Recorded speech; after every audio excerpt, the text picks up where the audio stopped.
In this scene, Harry breaks the Elder Wand and throws it over the edge of the viaduct. This is different to the book where he actually buries it. We didn't want to revisit Dumbledore's tomb, and we were concerned about having endingitis, about having too many endings. So we combined the destroying or burial of the Elder Wand with their final moment at Hogwarts. I called Jo about this because clearly it's a big departure at a significant moment in the book, and she thought it was, she gave us our blessing and actually thought it was a wonderful idea.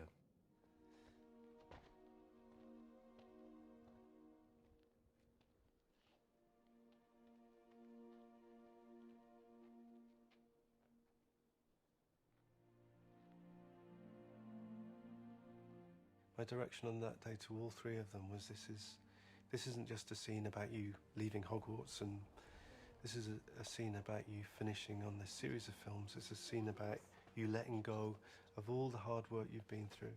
Everything you've done over the last 10 years has carried such a burden for you, and this is your opportunity to say goodbye to it in this scene.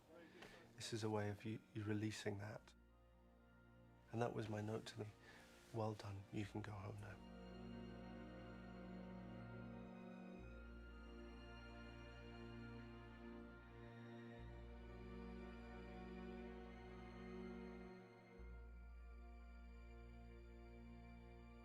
When you shoot at King's Cross, you have to scream direction. You have to shout, "Okay, go over," because it's so noisy. And I had these very young actors who were playing their children. And these young actors, they were great kids.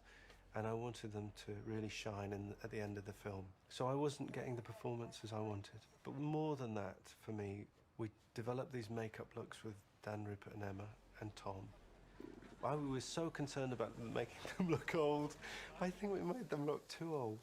Now, having done all manner of makeup effects with pointy ears, great big silicone things, giants, goblins, all of that, the actual biggest challenge, makeup-wise, came for this sequence. And for a variety of reasons, we actually went a tiny bit too far, because it's incredibly difficult to take somebody and move them through their 20s into their late 30s without making a statement that's going to jump off the screen at you.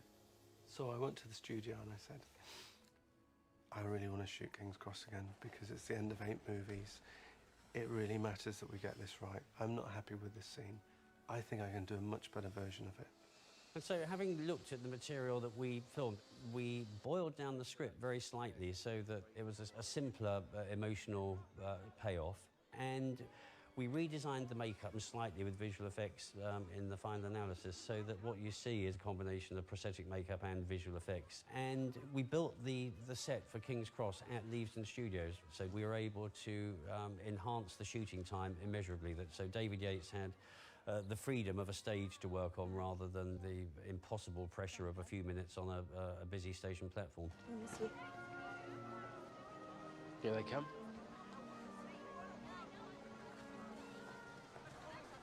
This scene was a very surreal moment because we jumped 19 years forward into the lives of Harry and Ginny, in which we see them obviously with 3 children. So the psychological journey that obviously we had to take was very interesting, and it almost felt as though we were playing a whole different character.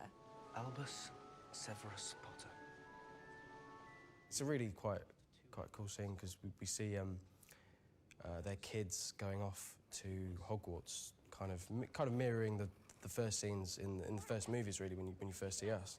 Excuse me, could you tell me how to get onto the platform? Not to worry, dear. It's Ron's first time to Hogwarts as well. And our children, they really have a kind of resemblance, and it was quite a weird scene to film, I have to say, because they had to age us, and they tried lots of different kind of ways of doing it. The first few days when I first put the makeup on, it was quite a shock to kind of see yourself kind of old, and it's kind of really, and particularly for me because they kind of went a bit crazy with Ron, and I kind of ended up looking a bit like Donald Trump.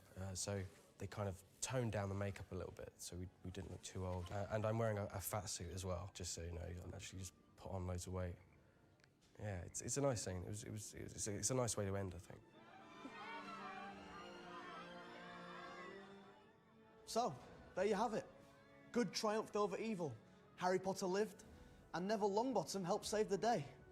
I hope this feature helped illuminate some of the extraordinary work the cast and crew have put into the past 8 films. And I hope you have enjoyed watching the Harry Potter series as much as I have enjoyed being a part of it. I'm Matthew Lewis. Thanks for watching.